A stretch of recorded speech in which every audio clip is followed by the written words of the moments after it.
Boa noite a todos, estamos iniciando mais uma noite do nosso primeiro sarau literário virtual da LBSC, seccional Criciúma.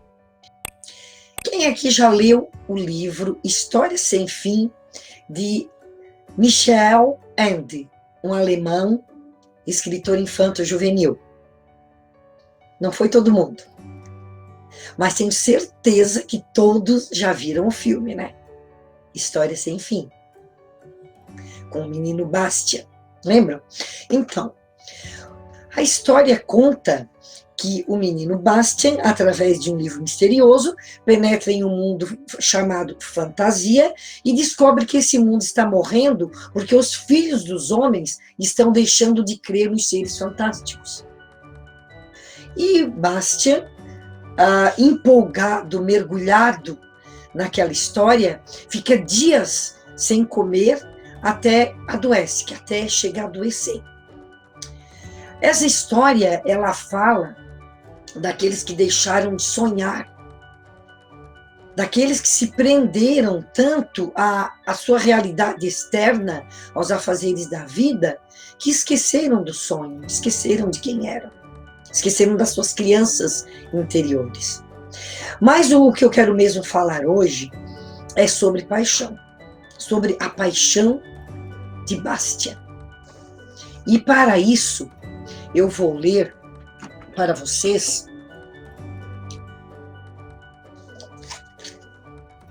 do livro Estratégias de Leitura de Isabel Solé, A Paixão de Bastian. As paixões humanas são um mistério. E com as crianças acontece a mesma coisa que com os adultos. Aqueles que se deixam levar por elas não podem explicá-las. E os que não as viveram não podem compreendê-las. Alguns homens arriscam a vida para escalar uma montanha. Ninguém, nem mesmo eles, pode explicar por que o fazem. Outros se desgraçam para conquistar o coração de uma pessoa que não quer nada com eles. Outros se destroem por não saber resistir aos prazeres da mesa ou da bebida. Alguns perdem tudo que têm em um jogo de azar, ou sacrificam tudo a uma ideia fixa que jamais poderão se realizar. Alguns acreditam que só poderão ser felizes em um lugar diferente e percorrem o mundo inteiro à procura desse lugar. E ainda outros não descansam até se tornarem poderosos. Em resumo, existem tantas paixões quanto os seres humanos. A paixão de Bastian, Balthasar Books, eram os livros.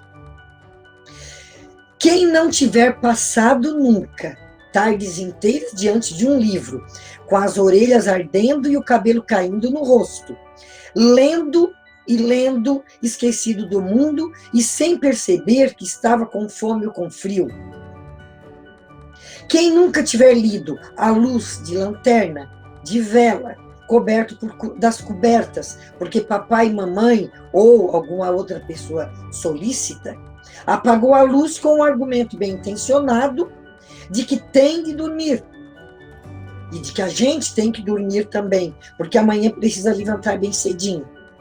Ou dissimuladamente lágrimas amargas, porque uma história maravilhosa acabou e era preciso se despedir dos personagens com as quais tinha corrido tantas aventuras que amava e admirava, pelo destino dos quais temera e rezara, e sem cuja companhia a vida pareceria vazia e sem sentido? Quem não conhecer tudo isso por experiência própria, provavelmente não poderá compreender o que Bastian fez, então, ficando sem comer por dias, enquanto não terminava o seu livro. Gente, parece que eu estou me vendo aqui, né? Eu não ficava sem comer, porque eu carregava o meu lanchinho e ia, escondia e ficava lá o dia inteiro. Se fosse preciso, final de semana inteiro, só catando a comida e correndo lá para o meu cantinho para ler. Então,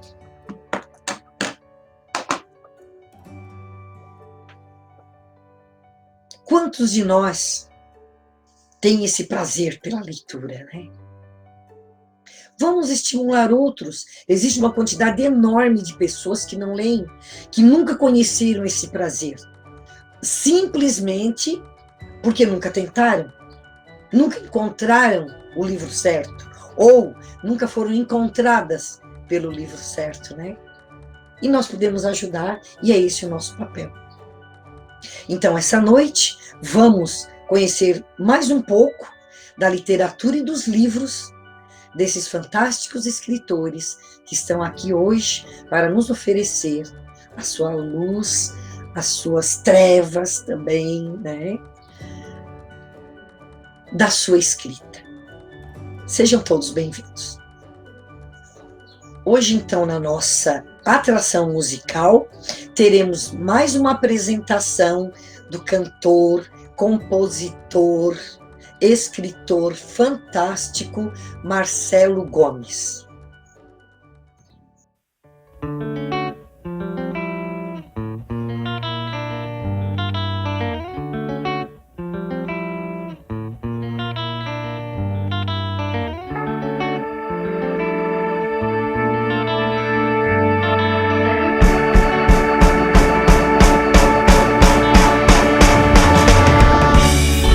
A mente nua chega mais perto pra eu poder dizer que é toda sua pele sua quando chega ao entardecer.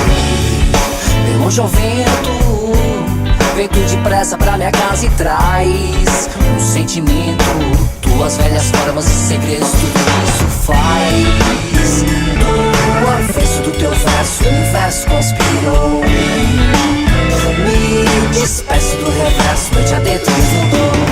Deixa o som, acorde lá no teu rosto em notas da canção. Deixa minha boca na tua, senão pelo caminho cheiro a me guiar. O barco ainda flutua sobre as velas verdejantes, viajantes do teu mar. Minha boca na tua, senão pelo caminho cheiro a me guiar. O barco ainda flutua sobre as velas verdejantes, viajantes do teu mar.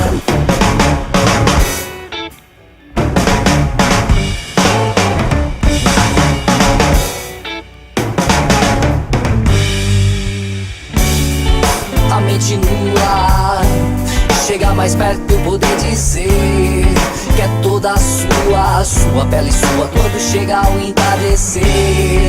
Tão longe ao vento depressa pra minha casa e traz um sentimento, tuas velhas formas e segredos, tudo isso faz. Do avesso do teu verso, o universo conspirou. Me despeço do reverso, noite adentro desmorou. Deixa o sol, acorde lá no teu rosto em notas da canção.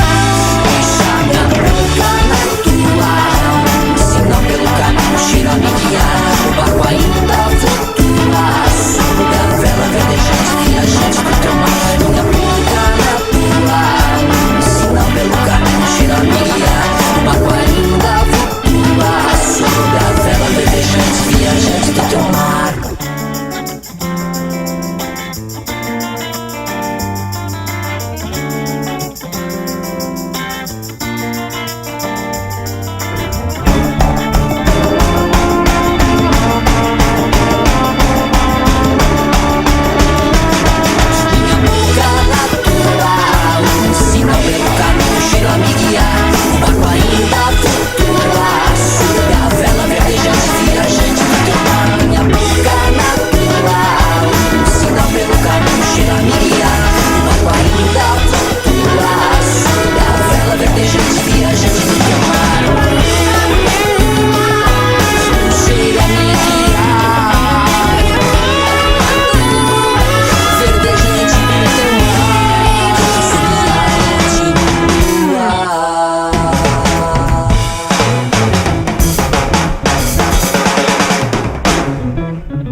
A nossa convidada especial de hoje é Lenir de Fátima Córdova. A Lenir é filósofa, com mestrado em filosofia clássica. Ela é psicanalista com doutorado em saúde mental e espiritualidade, especialista em depressão e dependência química, especialização em direito penal, mestre em yoga clássico, professora palestrante da área de desenvolvimento humano, psicanálise e saúde mental, escritora romancista. A Lenir tem 2 obras publicadas, No Limiar da Consciência Plena e Contos do Coração. E tem escritos prontos já, Depois da Meia-Noite, romance, O Chalé Além do Lago, Sendas da Solidão, Clarinda, Benjamin, Equação Humana, é um tratado, Ensaio sobre a Esquizofrenia, que é um ensaio. Artigos publicados: O papel espiritual da mulher, o conflito como meio de transformação, o mito da depressão, prudência e inconsciente individual. Então, agora, fiquemos com a Lenir Córdova, que vai nos apresentar um trabalho onde ela vai nos colocar as diferenças entre conto, novela e romance. Vamos a ela? Olá, tudo bem? Meu nome é Lenir Córdova, eu sou escritora romancista e estou aqui hoje para a gente conversar um pouco sobre romance, conto e novela. O que há de diferente entre eles? Vamos falar de alguns autores consagrados nessa área, que trabalham muito bem essas 3 narrativas. Então vamos começar com o romance. O que é um romance? Romance é uma história longa, complexa. Tem os protagonistas, que estão no drama principal, e, paralelo a eles, acontecem outros dramas. Vários personagens fazem parte dessa mesma história, embora ela tenha o foco central, os protagonistas. O romance, ele tem uma elasticidade muito grande de tempo. Ele tem uma complexidade muito grande de detalhes. E eu considero uma das obras mais difíceis de se fazer, o romance. Por quê? Porque ele exige toda uma metodologia. Ele exige toda uma pesquisa, toda uma dedicação do escritor. Veja você que um romance, primeiro é a ideia. A primeira coisa do romance é a ideia que se tem. Sobre o que eu vou escrever. Muito bem. Depois que você decidiu o que você vai escrever, ou sobre o que você vai escrever, entra a pesquisa. O que é a pesquisa? A pesquisa é justamente a localização dessa história no tempo e no espaço. Em que século é isso? Em que ano é isso? Em que época acontece a vida desses personagens, né? Se, por exemplo, eu escrevo um romance sobre o século XV, eu vou ter que pesquisar como era a vida no século XV. Como as pessoas viviam, o que as pessoas vestiam, o que as pessoas comiam. Né? Então não é uma coisa simples. Não é contar uma historinha e pronto, não. Você tem que enquadrar a história dentro desse tempo. Todo o enredo da história tem que estar dentro do tempo e do espaço do qual você está se referindo. Então, é bastante complexo. Muitos personagens, um tempo bem elástico. Há romances que contam história que acontecem em 25 anos. Eu tenho o meu romance, que é o meu favorito, que é o Chalé Além do Lago, que sai ano que vem. O Chalé Além do Lago é uma história que acontece num período de 25 anos. Então, haja pesquisa Haja personagens, haja drama, haja enredo, haja emoção, haja sentimento para você discorrer isso tudo ao longo desses 20 e poucos anos. Muito bem, então é algo complexo, é uma história complexa, longa, dividida em capítulos, com um foco narrativo principal nos protagonistas e várias histórias paralelas acontecendo. Muito bem. E o que é o conto? O conto é uma história pequena, uma história breve.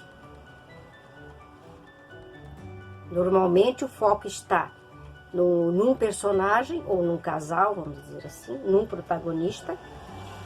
Alguns personagens paralelos aparecem, mas a história é breve, é uma história pequena. Então, o tempo é reduzido,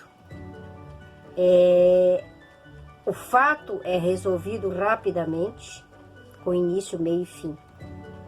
Então, é uma história pequena, uma história breve. Tá? Assim como no romance, nós temos a classificação, romance romântico, romance histórico, drama, ficção científica, suspense, policial, né? Dentro do conto nós também temos uma classificação, que é o conto, o mini conto e o microconto. O conto, já falei, é uma história pequena. Muito bem. E o que seria o mini conto? Uma história menor ainda. Algo menor ainda. E o microconto, menor ainda. Então, poderíamos dizer assim, para você entender. Ó. O romance, ele conta a história da vida de uma pessoa. Desde a infância, adolescência, até o fim da vida. Ou, no mínimo, um período grande da vida dessa pessoa. Ou dos protagonistas, que pode ser um só, podem ser dois, né? Então, conta uma história da vida dessa pessoa. Muito bem. O conto, ele vai contar um acontecimento na vida desta pessoa.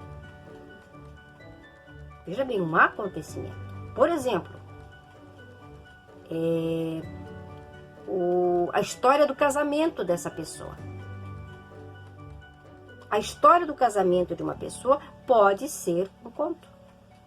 A formatura, uma viagem que essa pessoa fez. Então veja, o conto vai contar, o romance vai contar tudo.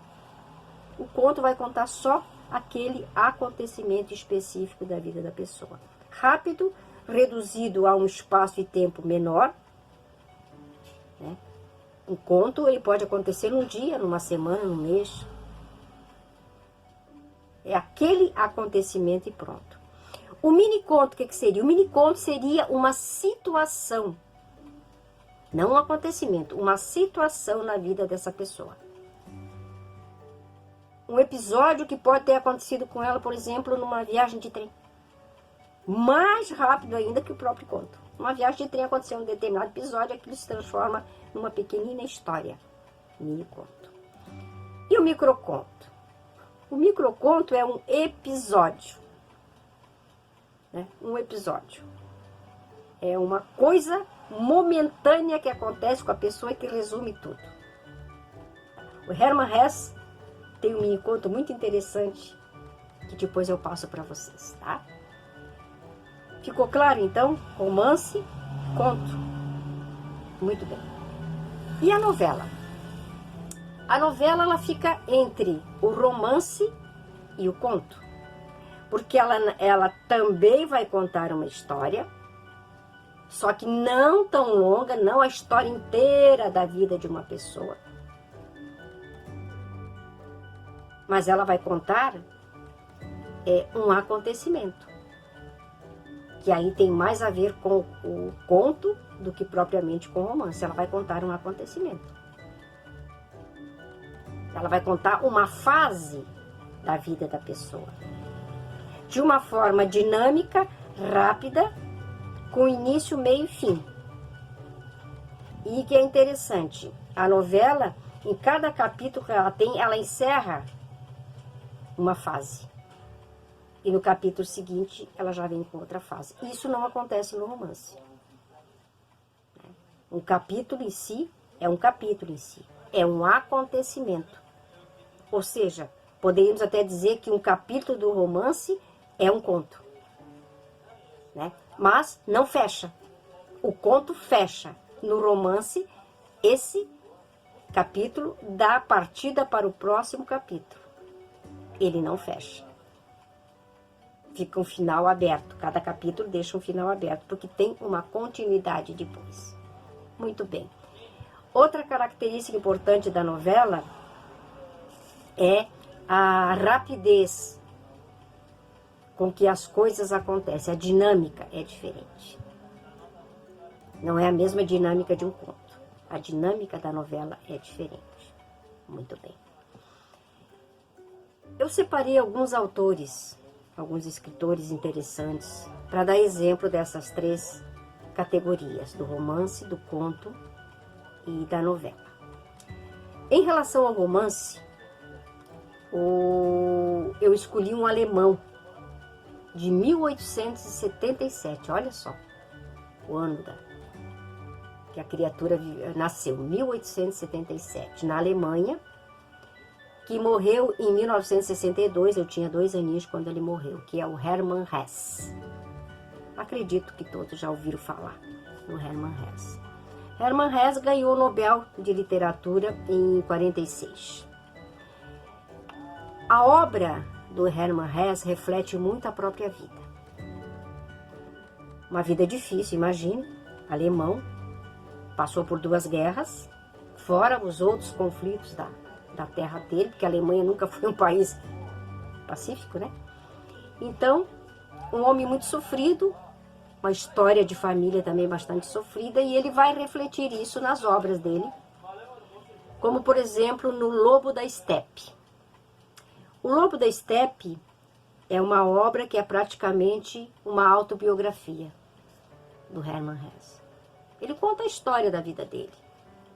As idas e vindas, os conflitos, as buscas, as frustrações, as ilusões. Né? Ele fala muito da ingenuidade do adolescente, do homem que recém começa a vida, né?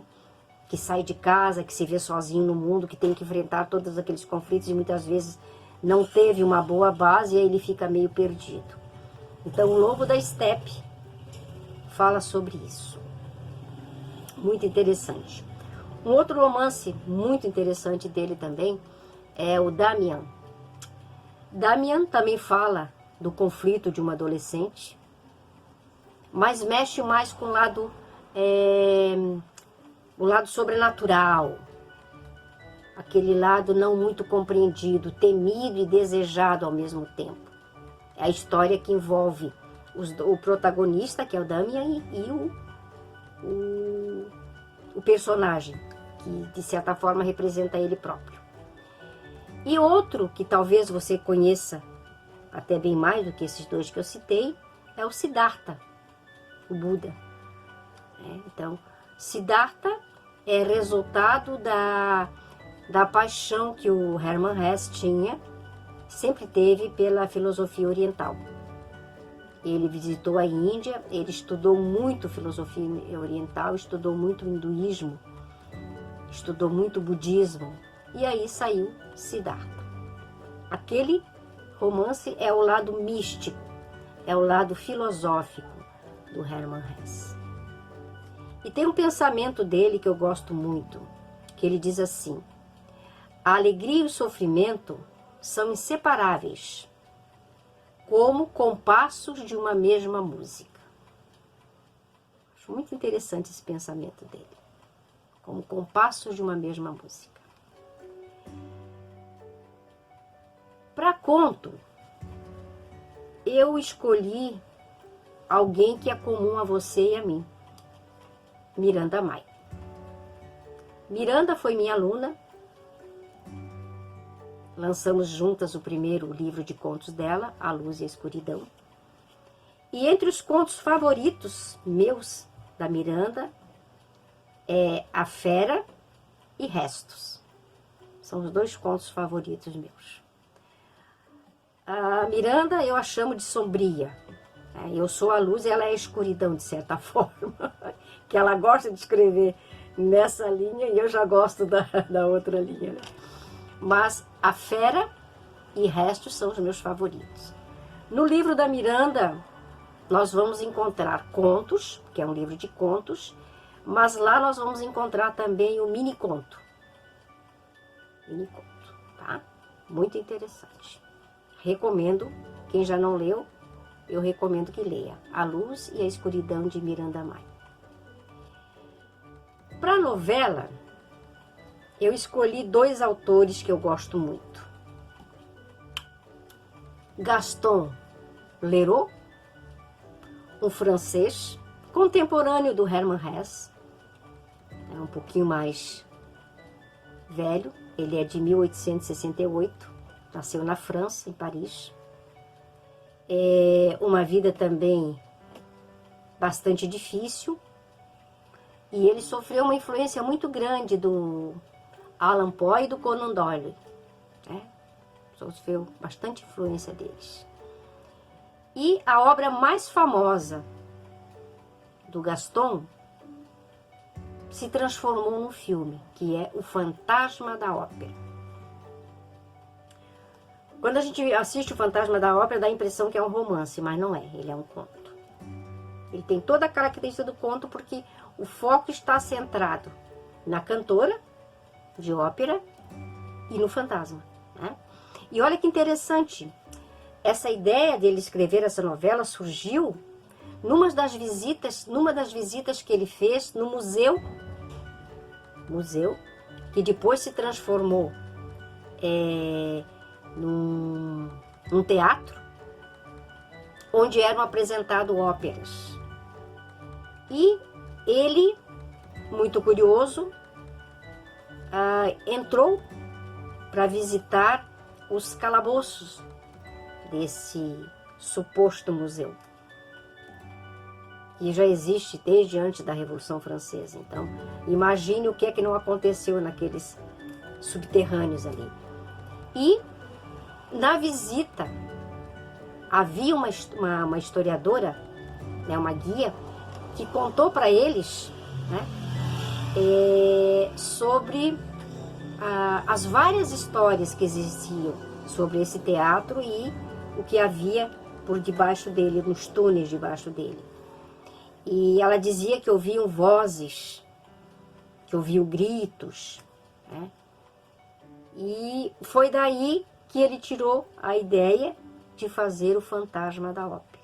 Foi dessa visita que ele fez nos subterrâneos do Teatro de Paris.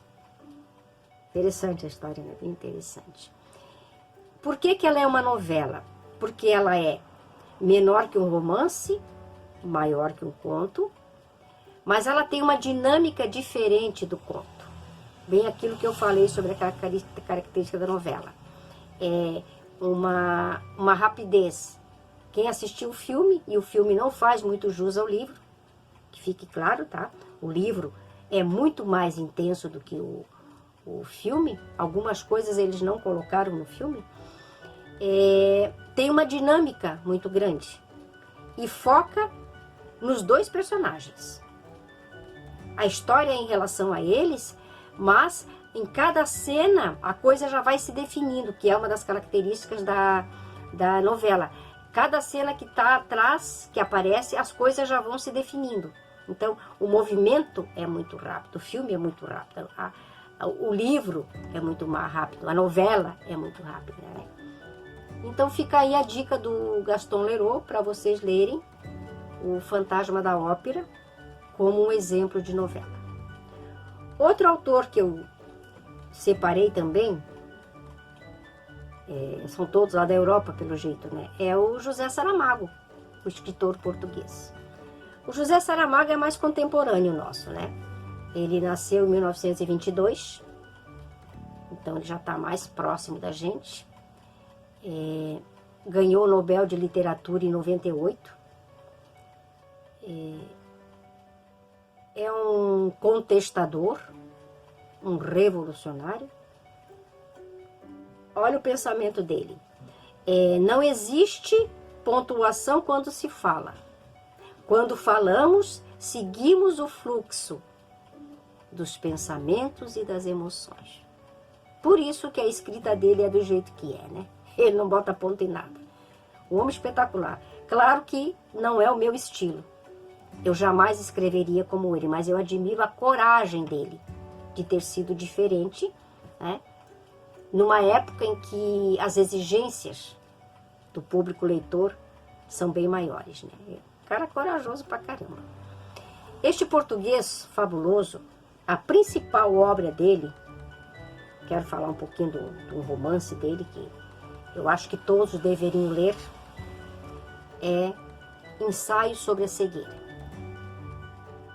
Ensaio sobre a cegueira eu não considero nem muito um romance, eu considero mais um tratado de psicologia. Porque este livro, ele fala sobre a questão da moral, né? Sobre o que as pessoas são capazes de fazer quando elas perdem o senso crítico, quando elas perdem a esperança, quando elas se sentem libertas, né, de certas punições. Fala sobre a questão da moral, né, do que é a verdadeira moral. Então, é um livro que eu recomendo, Ensaio sobre a Cegueira, do Saramago. Mas, como novela, ele escreveu o conto da Ilha Desconhecida. O conto da Ilha Desconhecida, embora tenha o nome de conto, é uma novela. É uma novela muito interessante também, essa novela do José Saramago. Então, fico aqui as dicas para você. Hermann Hesse, Miranda May, Gaston Leroux e José Saramago. A Miranda nossa aqui brasileiríssima e os 3 europeus bastante interessantes. 2 do século XIX e o Saramago, mais próximo da gente, 1922.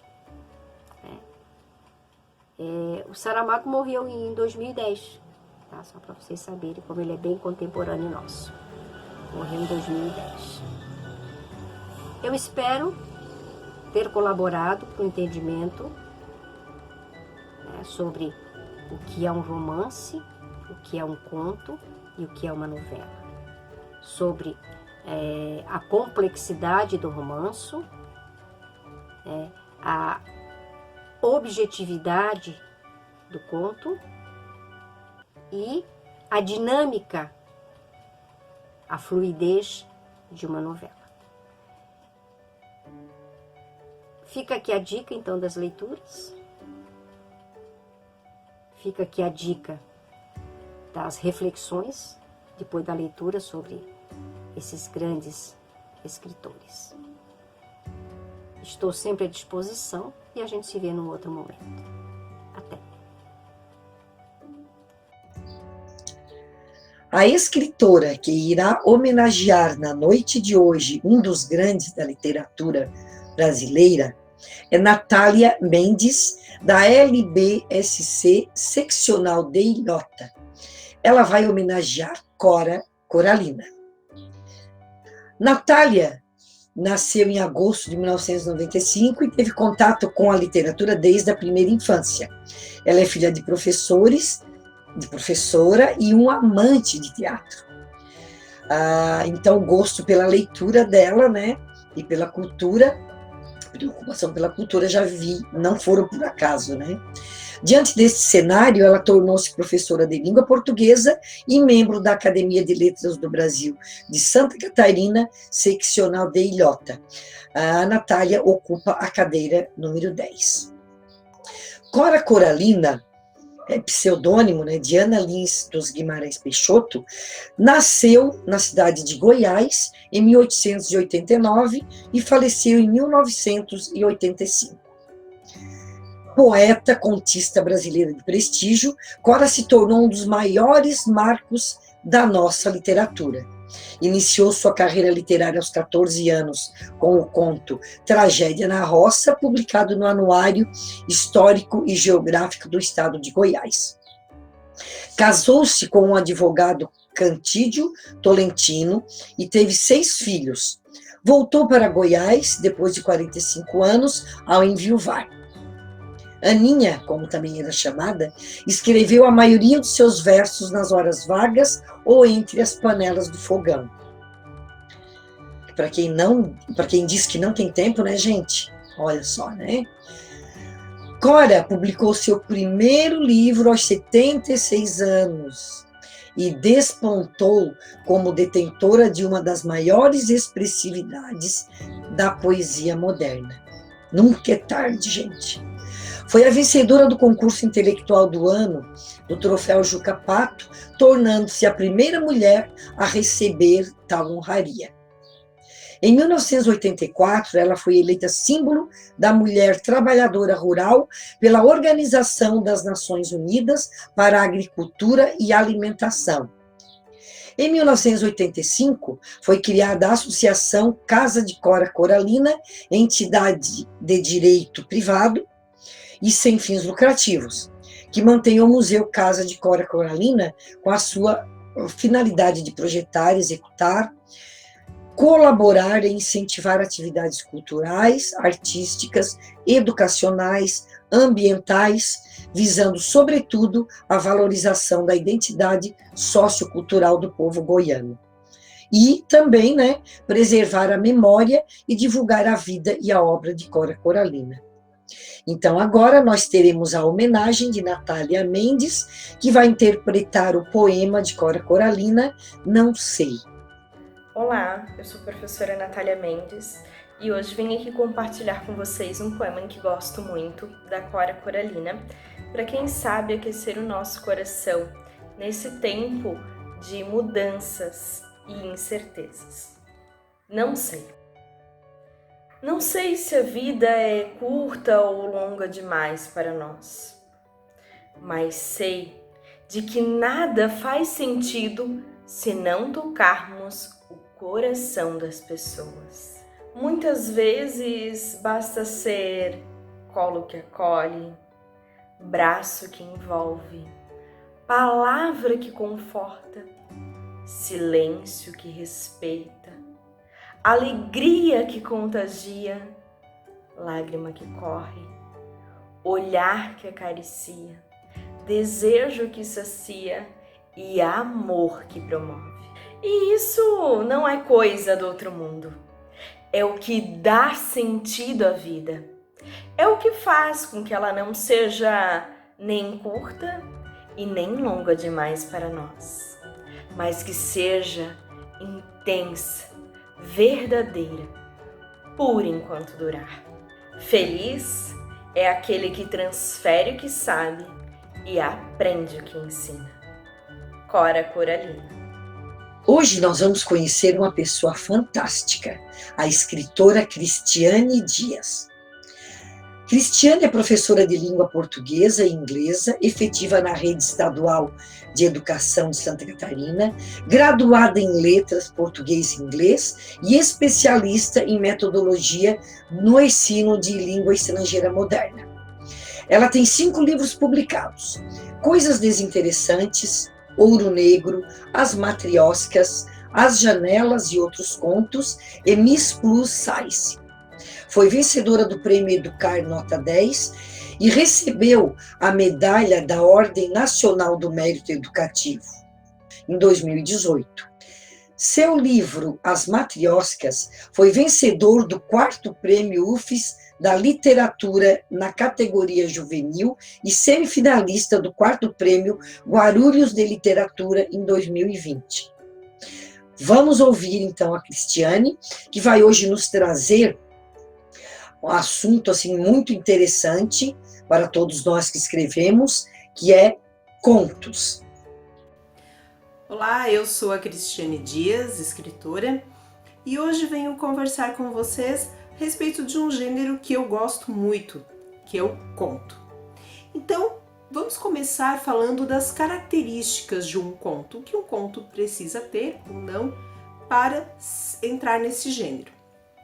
É importante que a gente entenda que o conto ele é uma narrativa curta, não só por poucas páginas, ter poucas páginas, mas ele é uma narrativa curta porque ele tem apenas uma única trama, certo? Então a gente tem que lembrar que em romances ou novelas a gente pode ter mais de uma trama, mas o conto ele tem que ter uma única trama para se enquadrar nesse gênero.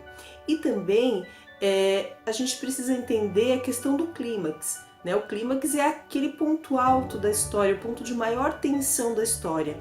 Quando a história chega ao clímax, logo em seguida ela vai se encaminhar para o desfecho. Então ali no desfecho já acaba a história e acaba o conto. Então, num romance ou numa narrativa mais longa, nós podemos ter várias tramas com vários clímax. No gênero conto não. Nós precisamos ter para que ela seja considerada, essa narrativa seja considerada conto, ela tem uma trama, ela tem um clímax e por conta dessa característica, a quantidade de personagens também vai ser menor e, consequentemente, também a extensão do texto não vai ser grande. Então, por isso que o conto ele tem bem menos páginas, certo? Eu gostaria de trazer para vocês uma definição de conto que está no livro do Gabriel Garcia Marques, 12 Contos Peregrinos, e na apresentação do livro ele diz o seguinte: o esforço de escrever um conto curto é tão intenso como de escrever um romance. E é verdade, porque o conto ele tem as mesmas características, né, de um romance. Ele precisa de narrador, ele precisa de personagens, ele precisa de trama, de tempo, de espaço. Tudo que precisa ter em um romance também vai ter no conto. Porém, lembrando, em uma extensão menor, certo? E também de Gabriel Garcia Marques, eu trago uma citação também que ele diz que o conto, por sua vez, não tem princípio nem fim, anda ou desanda. E isso é muito interessante de a gente entender, porque um conto ele é um recorte de uma história. A história já está acontecendo, a gente tem que ter em mente que aquela história já está acontecendo. E nós vamos chegar, o conto ele vai retirar uma parte daquela história e vai contar aquela parte, começo, com meio, com fim, com clímax e aquela trama. Então ele vai retirar aquela parte da história, certo? Então, é aquilo ali, não tem nem começo nem fim, porque algo já estava acontecendo antes e alguma coisa vai acontecer depois. Você chegou naquele momento da história. E aquele momento da história que você vai narrar é o momento do conto. Então isso a gente precisa ter em mente, é por isso que ele não tem várias tramas, vários clímax, porque a gente chegou a um momento da história e a gente vai narrar aquele momento, certo? Uma regra de ouro que eu gostaria de deixar aqui para vocês é a regra do descrever menos e mostrar mais. Por quê? Nós temos uma extensão, o conto, como eu já falei, ele é uma extensão curta, então uma coisa que não dá para fazer muito no conto é ficar descrevendo, sabe? Situando toda a vida do personagem até aquele momento da história. Não, a gente precisa ser mais sucinto, a gente precisa mostrar e descrever menos. Por quê? Se o personagem tem alguma característica, ao longo da narrativa nós vamos colocando aquela característica no personagem e vamos mostrando para o leitor ao invés de descrever aquela característica. para que o conto fique mais ágil, mais rápido, e não fique aquela coisa arrastada, porque aí você vai ter uma extensão de texto muito grande que às vezes não vai dizer muita coisa. Então, a regra de ouro para o conto, ela vale muito. Mostre mais e descreva menos. O seu conto vai ficar mais ágil, vai ficar mais interessante para o leitor. E eu quero também dar uma outra dica que é bem interessante para o conto, que a gente sempre tem que tentar surpreender o nosso leitor. Porque além de ser uma narrativa curta, a gente tem que causar a maior surpresa possível no nosso leitor, para que ele queira ler o nosso conto, queira ficar ali com a gente até o final da história. Então, a gente sempre tem que tentar surpreendê-lo de alguma forma. E como é que a gente surpreende o nosso leitor? A gente quebra a expectativa dele. O nosso leitor, ele tem uma expectativa, ele lê alguma coisa na nossa história e imagina algo, mas nós levamos ele a uma outra direção e aí ele se surpreende. E quando o escritor consegue surpreender o leitor, existe uma possibilidade muito grande de que ele queira continuar a ler aquela história, a ler a nossa história e ir até o final do conto para saber o que aconteceu, tá? Eu vou dar um exemplo de quebra de expectativa, ok? Eu vou ler para vocês o comecinho de um conto que se chama Nova York. E diz assim: Nova York é um lugar calmo, todos se conhecem e o ônibus para na porta. Eu vou fazer uma pausa. Quando nós ouvimos Nova York, mesmo de forma inconsciente, nós já imaginamos lá nos Estados Unidos, certo? 99% das pessoas vai imaginar Nova York lá, né, nos Estados Unidos. Não vai imaginar outro lugar, ok? Mas, o que acontece? Na primeira linha desse conto, está escrito que Nova York é um lugar calmo, todos se conhecem e o ônibus para na porta. Opa! Não é absolutamente nada do que nós temos em mente, do que a gente vê em filme, lê em livro, ou até mesmo se alguém já foi a Nova York. É totalmente diferente da imagem, da ideia que a gente tem de Nova York, certo? Então, isso quebrou a expectativa. E por quebrar essa expectativa, o leitor fica pensando: mas que lugar é esse? Que Nova York é essa? Eu vou ler para vocês o conto Nova York. Nova York é um lugar calmo. Todos se conhecem e o ônibus para na porta. Veja, eu quero morar em Nova York. O marido mastiga o pão. A gente já mora. Na Nova York de verdade. Tenho medo de avião. Mas avião é seguro. Não sei falar inglês. A gente aprende. Tô velho demais. Tá nada. Lembra da tia Zuma? Foi sem saber uma palavra. Teus primos já moravam lá. Ele bebeu um gole de café preto e ela tomou coragem. Conversei com a tia Zuma ontem. E ela disse que tem emprego e lugar garantido para morar. Se você queria tanto ir para os Estados Unidos, por que se casou? Dejair abandonou a mesa e Ivonete ficou procurando a resposta. Primeiro, tudo era verde. Depois chegaram as máquinas, os engenheiros, os fiscais da prefeitura e o dono da imobiliária que colocou plaquinha de vende-se nos lotes. É bom para investimento, disse. O pessoal manda um money lá dos Estados Unidos. O lote de Dejair e Ivonete foi comprado com o FGTS dele e a casa de madeira com a caderneta de poupança dela. 2 anos depois, Nova York cresceu. Algumas casas foram construídas, algumas ruas foram abertas e o ônibus passa em todos os bairros antes de chegar à porta de Ivonete. Poderia ter até mais casas, Só não tem porque as pessoas continuam mandando money para comprar outros lotes para investimento.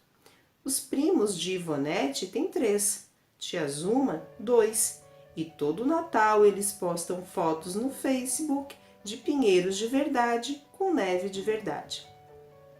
Todo mundo diz que fazer faxina nos Estados Unidos dá mais dinheiro que fazer faxina no Brasil. O sonho de Ivonete é ter um carro, e tia Zuma disse que lá as faxineiras têm carro.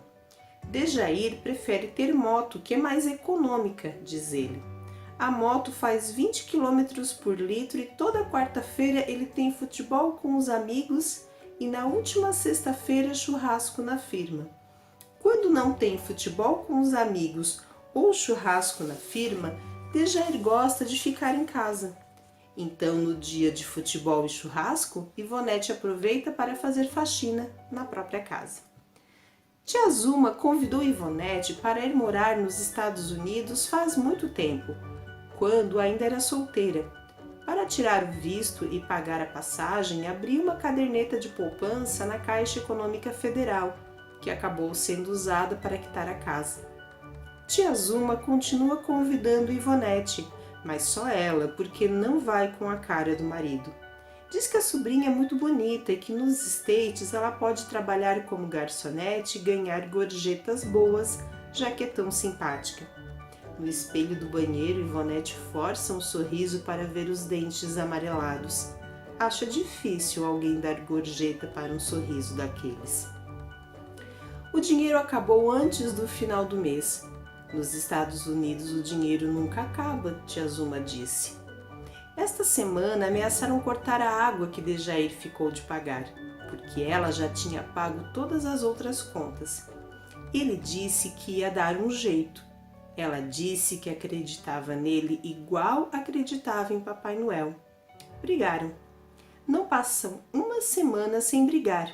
Se paga a água, falta para a luz. Se compra gás, falta para a gasolina. Se falta gasolina, Dejair falta ao futebol. Sempre falta alguma coisa naquela casa e ela desconfia que é ambição. Ivonete é ambiciosa e sempre diz que é ambição saudável, aquela que faz a pessoa querer comprar lotes, um carro e viajar de avião. Toda vez que ela tenta falar com Dejair sobre ambição, lotes, money, states, eles brigam. Mas este ano será diferente. Na Nova York de Dejair, as pessoas vão enfeitar as árvores com bolas de plástico vermelhas e douradas, pisca-pisca e pedaços de algodão imitando neve. Já na Nova York de Ivonete, terá neve de verdade, luzes, ela, tia Zuma e os primos cantando Jingle Bells. Este conto, Nova York, é um conto de minha autoria e está no livro As Janelas e Outros Contos, que eu convido vocês a lerem, assim como outros contos. Certo, pessoal? Então é isso. Agradeço muito por vocês acompanharem essa minha fala e é isso aí. Muito obrigada a todos e um grande abraço. No livro O Zen e a Arte da Escrita, o autor Ray Bradbury, que é o autor de Fahrenheit 451, lembram disso? O livro onde descreve um governo totalitário em um futuro próximo, onde se proíbe qualquer pessoa de ter ou ler um livro, inclusive as pessoas eram mortas se fossem pegas, né, com um livro. Ele aqui nesse livro ele diz o seguinte sobre a poesia: leia poesia todos os dias de sua vida. Poesia é bom porque exercita músculos que não são utilizados sempre. Poesia expande os sentidos e os mantém em forma. Ela mantém você consciente de seu nariz, olho, ouvido, língua, mão. E, acima de tudo, a poesia é uma metáfora compacta ou um sorriso. Essas metáforas, como flores de papel japonesas, podem se expandir em formas gigantes.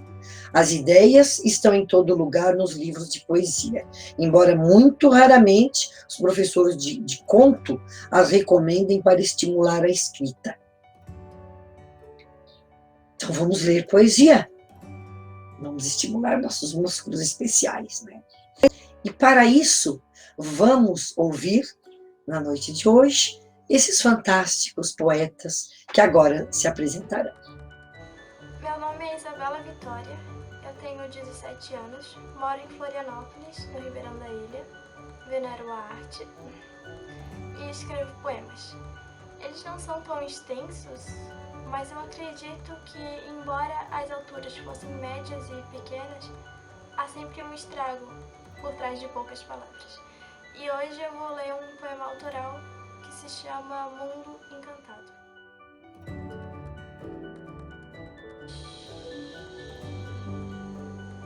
Fugi da gaiola por alguns segundos, só pra poder estar em mim e contar que nessa cruel existência, devastada por medos, com homens que beiram a superfície e que refletem os mesmos anseios, há um mundo encantado em seu próprio abismo.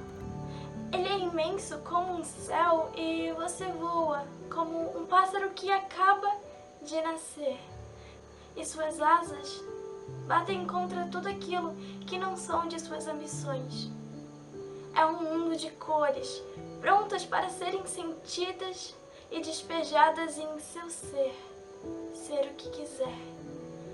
Mas essa minha luz, essa pequena fagulha, volta para a gaiola com medo de não poder cantar amanhã, embora soubesse que jamais estará aprisionada outra vez.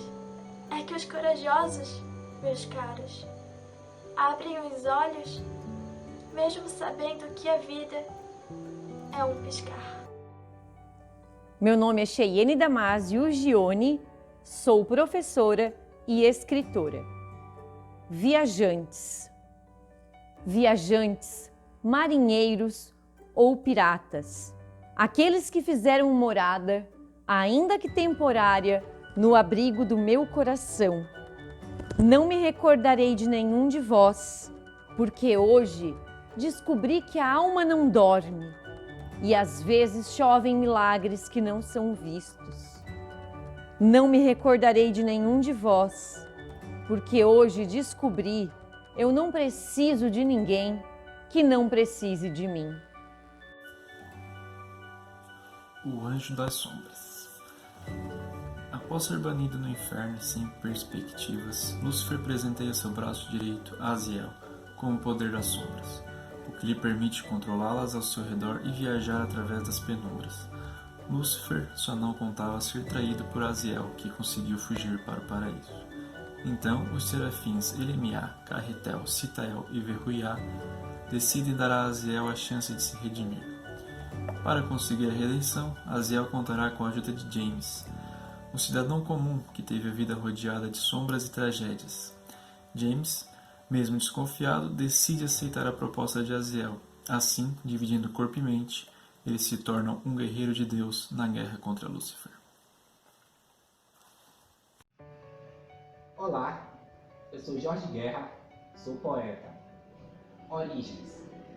Estive pensando nos últimos dias, sem pressa ou impaciência, sem rapidez ou superficialidade, o que para mim significa, daquilo que nem a ciência explica, a origem mais pura do termo amizade. Encontrei reforço nas minhas pesquisas para fazer uma menção, uma homenagem que virou poema, soneto. E ao buscar tal essência, encontrei na Grécia feliz referência. Mas na Grécia Antiga, este nome já se estabelecia, e sendo derivativo do termo florescer, assim eu vi a nossa amizade crescer e entrar no campo do vir a ser. E posso agora, querido amigo, tais palavras a ti remeter. Ainda que não sejas o matemático, o astrônomo, o engenheiro, ainda que não estejas na Grécia Antiga, mas em território brasileiro, que não sejas o eternizado, o de Mileto, é o pai extremado, o filho abençoado, o fiel companheiro, o Tales que não vi nascer, mas que aprendi a admirar ao conhecer. Criativo, comunicador, entusiasmado e social, há de ser sempre o farol que nos guia, a luz que ilumina, que faz verdejar. Quero ser companhia e que tu, de todos nós, seja sempre a estrela guia. E no fim desta caminhada, com a missão por fim completada, que assim possas pensar. Quando as forças acabarem e nos lembrarmos da juventude, onde nos achávamos visionários, atléticos, quando lembrarmos que nadar em águas turbulentas, ainda que fosse muito ou a miúde, implicava em se achar destemido, ainda que na verdade fôssemos de certo refratários, possamos entender a real lógica do plano eterno.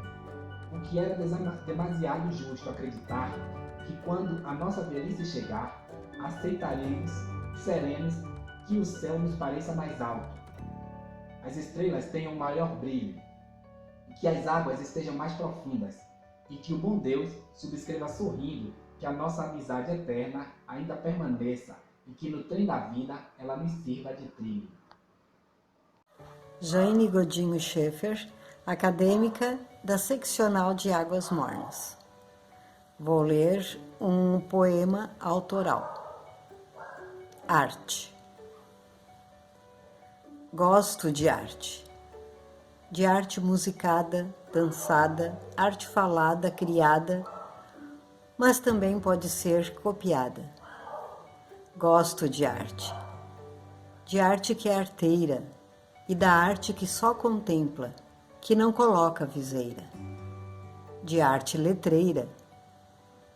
Ah, tem também a arte faceira, a arte que pinta, que desnuda, que espanta os olhos e a consciência. Gosto de arte. Arte com métrica, sem métrica, que encanta e desencanta tantos encantamentos. A arte movimento. Arte fronteira, que constrói e destrói a cada olhar. Gosto de arte. A arte que eleva, que une, silencia e grita. A arte do uau, uau. A arte do botequim, do teatro de rua e a de dentro de mim. Obrigada. Eu sou Emanuela Guzzi Mendes, escritora e poeta, membro da Academia de Letras Seccional Criciúma. Moleque maravilhoso. Lembro-me daquele janeiro pela metade, 20 anos à flor da idade. Lindo alazão troteia por terrenos perigosos, ferro e fogo. Lembro ainda do papel marcado, as cocotas cercando-lhe. Aqueles olhos negros seguiam-me, encantavam-me, tímidos. Devia ter me perdido, mas segui-te. Assusta-me como conduzi-me numa dança sem passos. Confundi-me, desvencilhar-me de ti já não posso. Tuas fortes garras agarram-me, seguram-me no teu lombo e arrastam-me. Amo-te. A presa sabe seu fim, lágrimas. Prazer que molha o rosto triste. O sentimento que invade meu peito, enquanto tua mão arranca meu coração, lástimas. No silêncio das vozes, tu sussurras ao meu ouvido. Eu sou um moleque maravilhoso. O compasso de uma chegada se apresenta silenciosamente, quase que sussurrando a soleira de uma varanda, com vontade de borbulhar os sentimentos de uma noite de poucas horas. A espera paciente aguarda o repouso dos passos no último degrau, mas o eco não sobrou. Ainda não havia uma chegada, apenas uma esperança. As luzes apagadas não denunciavam a silhueta das sombras. Nessa calma ensurdecedora, restou apenas a insistente respiração com notória inquietação. O mundo que chega e não se apresenta espera uma luz daquele que atou no colo da saudade o tempo por companhia. Em cada verso desdobrado há um rosto que lampeja, uma nota que soa, uma lágrima que escreve os ecos da alma e uma singela presença que se faz completude. Na magia do tempo, a vida parece respingar o contorno das linhas que as cartas da imaginação emolduraram com as vozes do coração. Ainda falta uma gota de esperança na secura do cifrão para que o gole de verdade seja sorvido sem contestação. No tinir dos ventos, o brilho dos olhos camufla seus encantos e transborda de emoção a beleza da vida no atropelo das palavras, mesmo engolindo as consoantes. A distância do mundo que nos separa cabe num abraço, sem excluir as encruzilhadas de notáveis contradições. Aprendi a silenciar, quando as vozes da alma cantaram para mim em suspeita surdez. Os ecos pularam dos telhados, invadiram o recanto do meu sossego e apresentaram um vazio inconsistente de mundos que anularam o perfume do meu jardim. No tecer das palavras, a vida foi se desenhando de maneira mais sutil, menos pomposa e mais cuidadosa. No deslizar das verdades, a poesia arrematou as metáforas para falar das belezas que beliscam a apressada vontade, ainda que amordaçada pela dengosa monotonia. O silêncio nos poupa do excesso de explicações, das evidências que martelam a fragilidade de nossas decisões, mas também consolidam a liberdade, ainda que os caminhos se bifurquem nas entrelinhas da história. Escuta, segunda parte. Quando as vozes se escondem, os passos congelam, o olhar obscurece e o perfume se espraia sem densidade. Surge então uma nova intuição, outrora adormecida, que precisa ser convocada. A leitura do mundo que se configura no emaranhado das relações diz mais do que aquilo que as palavras teimam revelar. O mundo que a linguagem esconde pode se mostrar diferente com a generosidade das palavras que ainda não foram exteriorizadas. O que se busca é uma forma de dizer que a vida tem muito a mostrar depois que as palavras chegaram ou mesmo depois que elas se foram. Agora é tempo de escutar o coração, a vontade da liberdade, a sintonia musical, a felicidade dos pássaros, a emoção de um animal de estimação, a responsabilidade do sim, o princípio de uma decisão, a silhueta de um sonho ou a alegria de uma composição. O tempo revela o contorno das escolhas e desdobra os sons que ecoaram nas encruzilhadas da vida. No encontro dos acordes, o som do outro começa a ocupar a principal estante na casa dos encantos sintetizados em um lar. Não é mais o mundo que se aninhou na fluidez de meus desejos, que puxa o cordão dos despertados, mas os sonhos com asas de inquietação que ainda não sabe para onde voar. Nas linhas projetadas canta o eco do improviso, e no improviso, sem projeção, amortizam-se decisões. Na decisão da escuta, o eu encontra o outro, espera a sua chegada, apresenta-se com serenidade e faz-se companhia. Não há razão para adiar o encontro que ainda canta os versos do coração. Não é preciso dizer tudo de novo, como se deve viver ou como se quer viver.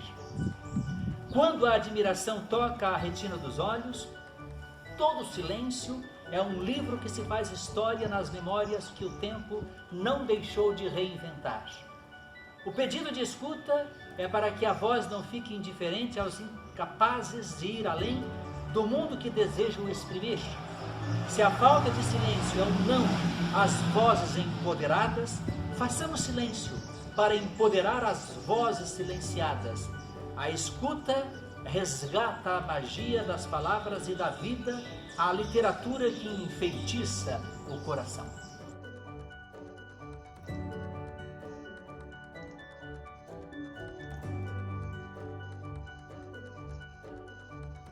Olá, eu sou a Cris D'Agostin, acadêmica da ALBSC Seccional de Criciúma.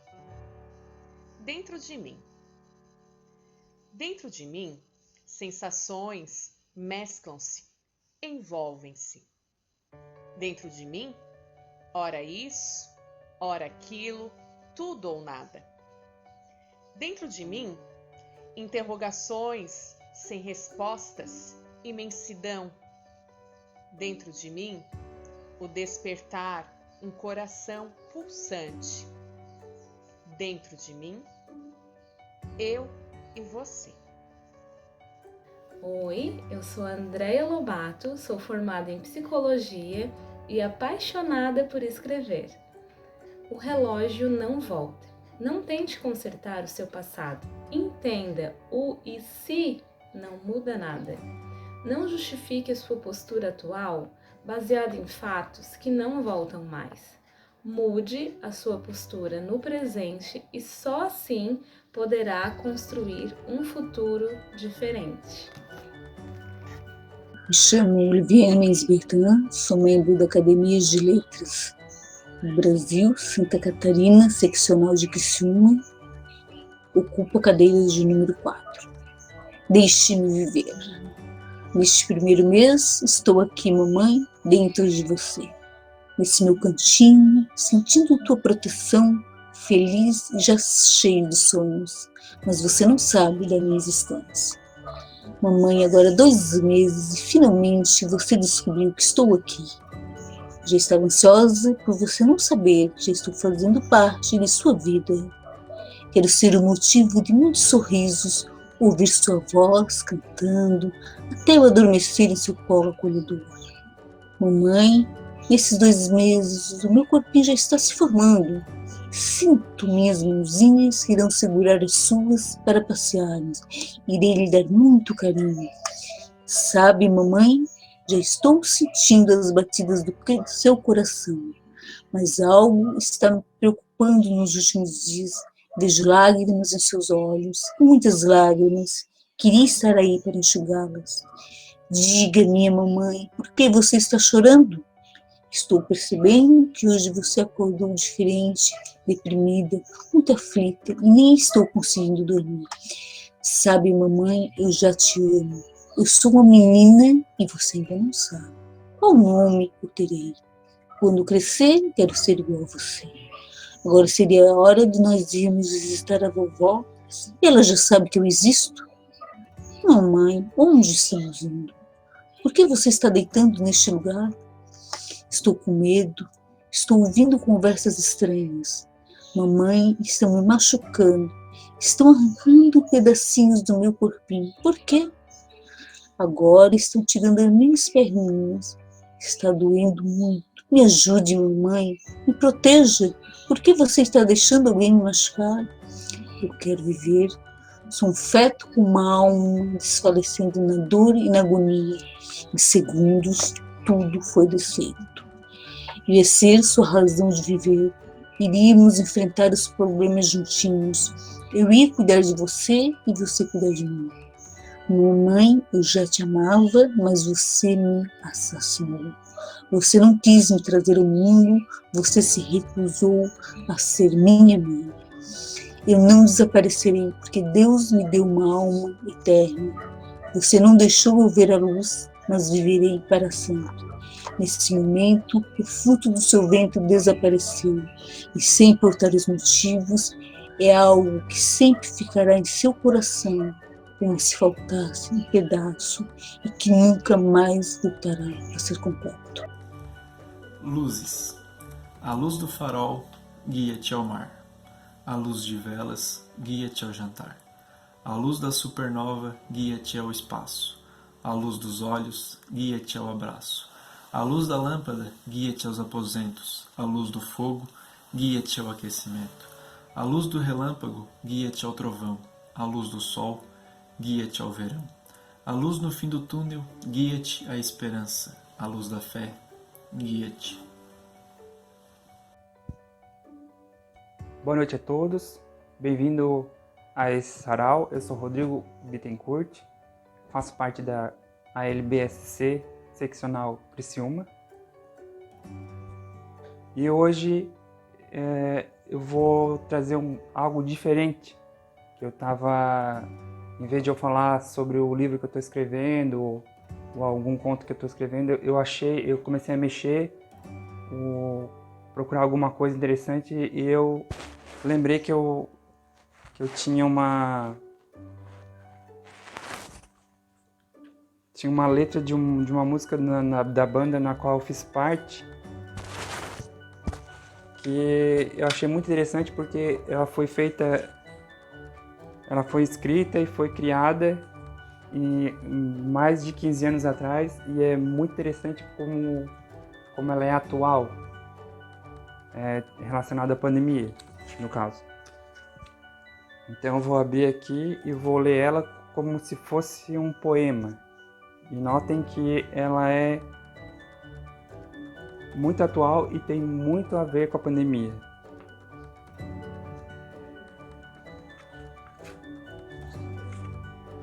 Gente, só avisando que eu não sou poeta, eu escrevo contos e faço ficção, escrevo ficção fantasia. Mas hoje vou abrir uma exceção, vou tentar ler essa letra como na forma de poema. Então, vamos lá. Está aqui também na TV. Vamos lá. O nome da música é Quase no Fim. A letra é do André Milioli.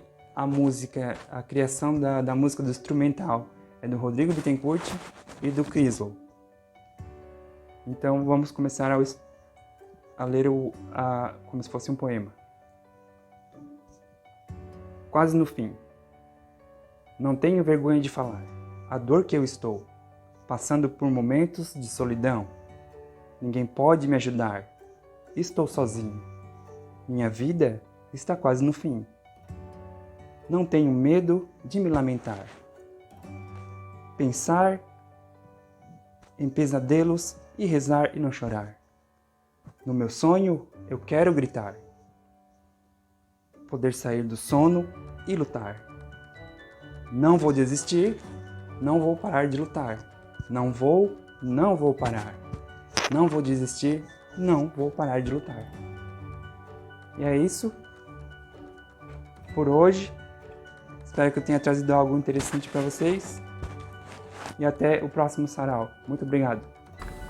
O juízo final. As vozes da guerra dão um sinal. Todos temem a Terceira Guerra Mundial. Ameaçam-se com bombas nucleares. Apresenta-se o vírus mortal. Rufam tambores sangrentos.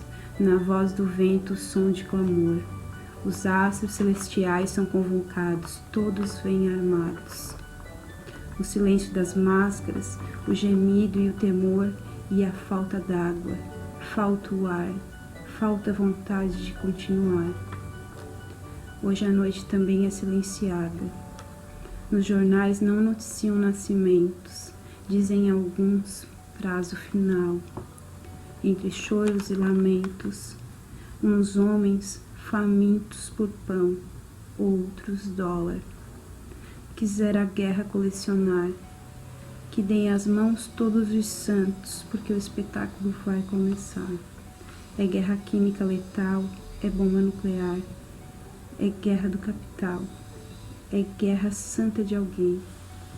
E eu que acreditei que o bem vence o mal, eu que agora tanto lamentei, e que tudo acontece desse jeito, sem juízo no final. Constelações. Não adianta inquirir os astros quando eles encontramos na contemplação. Já dizia um poeta que se faz ineficiente querer saber o motivo da beleza circular da lua. De nada adianta buscar entender o ofício eterno do sol que ilumina os nossos dias na rua, ou mesmo querer alcançar no artifício do olhar o brilho mais que intenso das estrelas, e de fato a sublime busca se perpetua.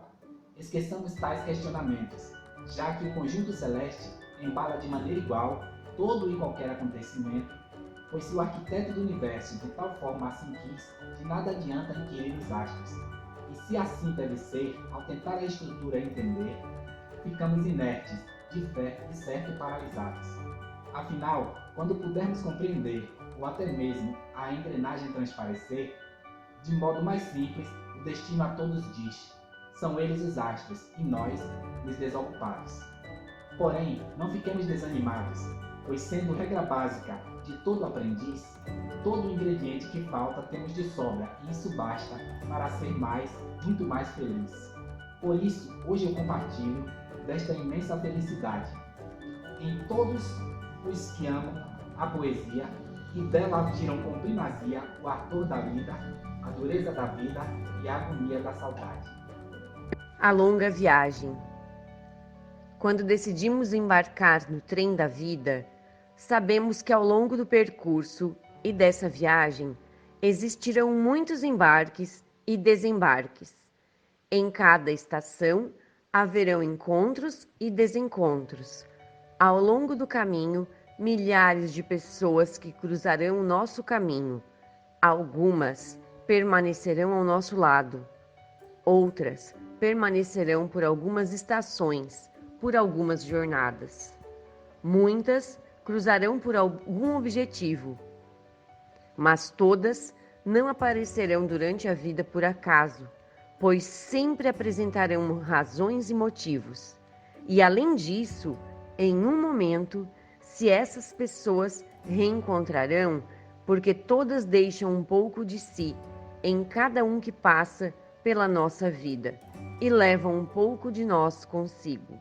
Visto que a vida é uma longa viagem de trem, que durante essa viagem precisamos aprender a nos levantar quando tudo parece desabar, aprender a ser positivo quando tudo parece dar errado, aprender a ser forte quando só dá vontade de chorar, aprender a acreditar mesmo quando há motivos para duvidar, aprender a ser agradecido mesmo quando não parece haver motivos, aprender a ter esperança mesmo quando tudo parece estar perdido.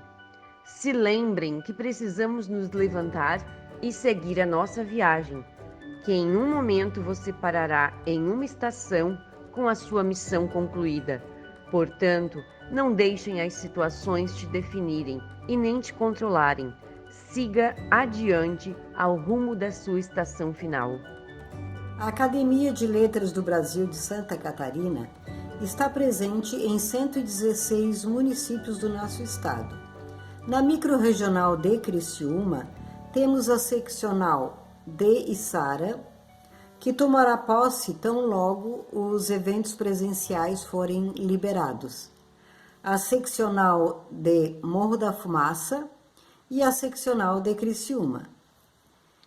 Então, a seccional de Criciúma agradece a participação ao primeiro sarau literário virtual as seccionais de Águas Mornas, Bom Retiro, Lontras, Presidente Getúlio, Ilhota e Palhoça. Chegamos ao final do nosso primeiro sarau literário virtual. Espero que vocês tenham se inspirado para colocar no papel as ideias, os sonhos, as inspirações, as intuições, e que muitos livros sejam escritos e tornados públicos, que muitos livros venham à luz. Gratidão a todos que participaram dessa noite e nos vemos pelos caminhos da vida.